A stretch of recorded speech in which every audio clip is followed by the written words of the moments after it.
He is known as the Butcher of Damascus, a man who turned his own country into a slaughterhouse. Under Bashar al-Assad's rule, torture wasn't just a tool, it was a system. Prisons became death factories. Chemical weapons were deployed against children, and entire neighborhoods were reduced to rubble. In his reign of terror, even survival became a punishment. One man, too strong to break under torture, was placed in a cell with a window of small mercy until he saw the courtyard outside. There, every day, families screamed as their loved ones were hanged before their eyes. This is the story of Bashar al-Assad's monstrous legacy, a regime of fear, blood, and unimaginable cruelty. The prisons of Bashar al-Assad's regime were not places of punishment, they were factories of pain and death. Torture was systematic and unrelenting, designed to strip away every shred of humanity and crush any opposition. Layla, a woman arrested in 2014 for attending peaceful demonstrations, was placed in a single cell in Branch 227. For 10 days, guards dragged her out repeatedly, forcing her to stand on one leg for hours at a time. From her cell, she could hear the tortured screams of others echoing through the corridor. Psychological torture, as she described it. The stench of blood and decay was constant, a grim reminder of the horrors nearby.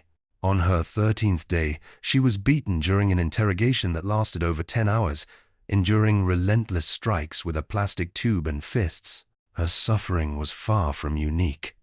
Sami, another survivor, was detained in 2015 for helping an internal refugee and distributing aid. He was transferred to Branch 235, the branch of death. On arrival, all his belongings were taken. He was stripped naked and forced to stand against a wall for nearly 24 hours. If he leaned or faltered, the guards struck him brutally. When he lost consciousness, they dragged him to a pitch-dark cell packed with 91 other men. The smell was overwhelming, as bodies of those who died remained for days before removal. Rats gnawed on prisoners' open wounds, and illnesses spread unchecked.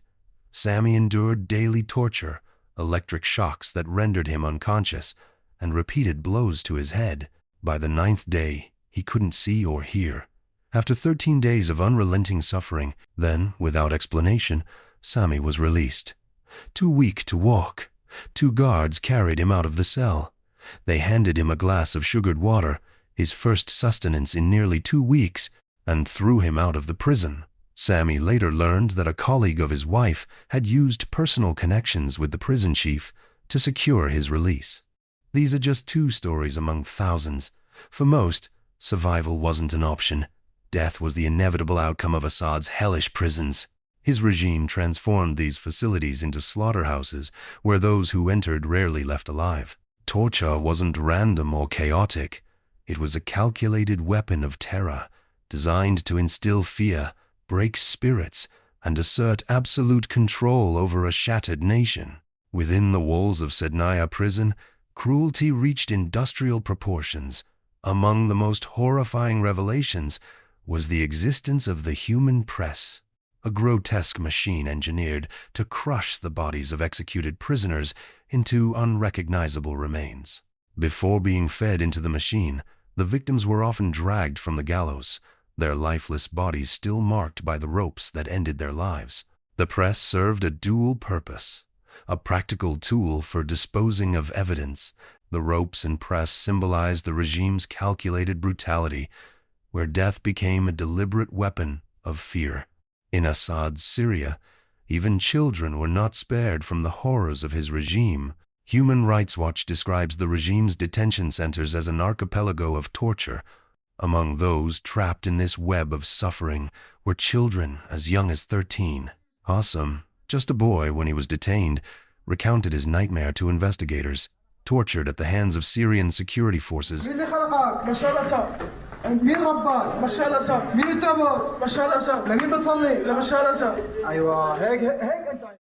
his story is not an exception, it is the norm. Human Rights Watch revealed that 1 in 5 detainees in Assad's prisons was a minor.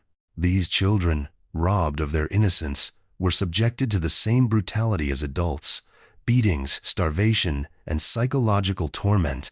In the depths of Sednaya Prison, mass executions became a grotesque ritual.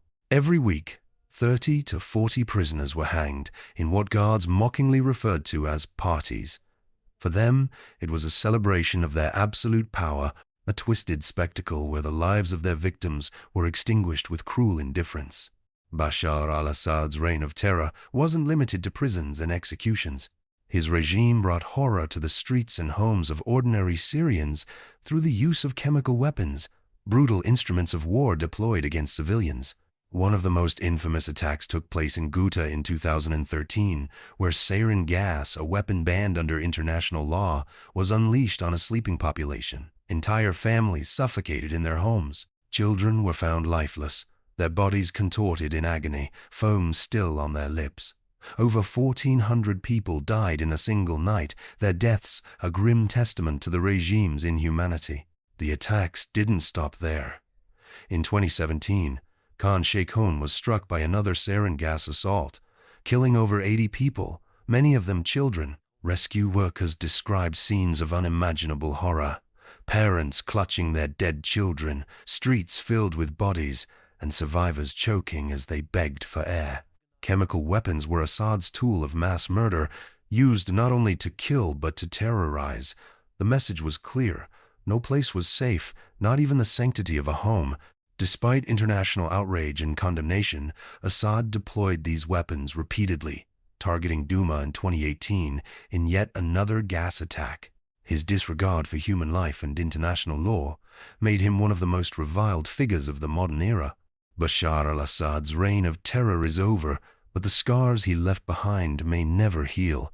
His brutal dictatorship shattered a nation, taking hundreds of thousands of lives and displacing millions.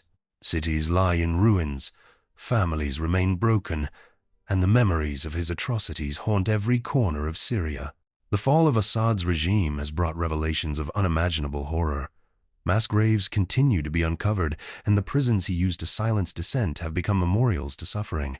Sednaya, once a symbol of his absolute control, is now a grim reminder of the depths of human cruelty. In its cells, survivors are finally being freed. In one of the darkest discoveries, bodies were found piled in mass graves, their identities forever lost to Assad's systematic annihilation. Survivors speak of a lifetime of torment, while families of the dead struggle to rebuild their lives without answers. But amidst the despair, there is hope. The rebels who overthrew Assad are working to form a new government. They promise to rebuild a nation scarred by war and tyranny, to honor the memories of those who suffered, and to bring Syria out of the shadows. Assad will forever be remembered as the Butcher of Damascus. His name, synonymous with fear, cruelty, and destruction, stands as a warning to the world about the dangers of unchecked power. But for the Syrian people, his fall marks the beginning of a long journey toward justice, healing, and freedom. For the world, his fall is a reminder: tyranny thrives in silence. We must never look away again.